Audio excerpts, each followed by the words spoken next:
100 people are facing charges following a massive cockfighting bust. NBC Connecticut's Kevin Gaiss covers law enforcement for us. He joins us now in Tolland. Kevin, what are you learning from investigators? Yeah, Keisha, well, it's notable that those 100 that were arrested were from a single property on Saturday here in Tolland. About 50 of them, according to state police investigators, were not from the state of Connecticut. And investigators are calling this one of the single mass arrest investigations, one of the largest in modern state police history. We hear 3 really loud bangs. A large-scale investigation into cockfighting in Tolland over the weekend, leading to 100 arrests and the seizure of $90,000 cash. I heard megaphones, and I'm just looking in the window. I see cop cars are lined up and down our road.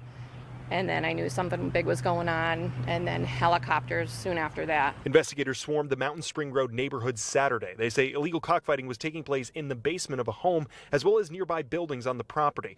The police response sent those at the home scattering. At least one ran into a neighbor's yard. And there's a guy hiding on the side of our house. Police say all 100 people were charged with animal cruelty and other gambling charges. Some were also hit with risk of injury charges because of the presence of a child. The Department of Children and Families were notified in that case. That this was not a one-time event. This was a long-standing criminal enterprise. State police say the bust was months in the making and used resources from across state police, the Department of Corrections, Department of Agriculture, local authorities, even Massachusetts State Police. Making sure that the people who engaged in this heinous criminal activity were not only arrested, but now we're hoping prosecuted and found guilty. All 237 birds on site were euthanized due to what police described as deplorable conditions. Neighbors are grateful law enforcement were quick. It's just not something you want to hear about, and unfortunately a lot of birds had to get put down is what I understand. So.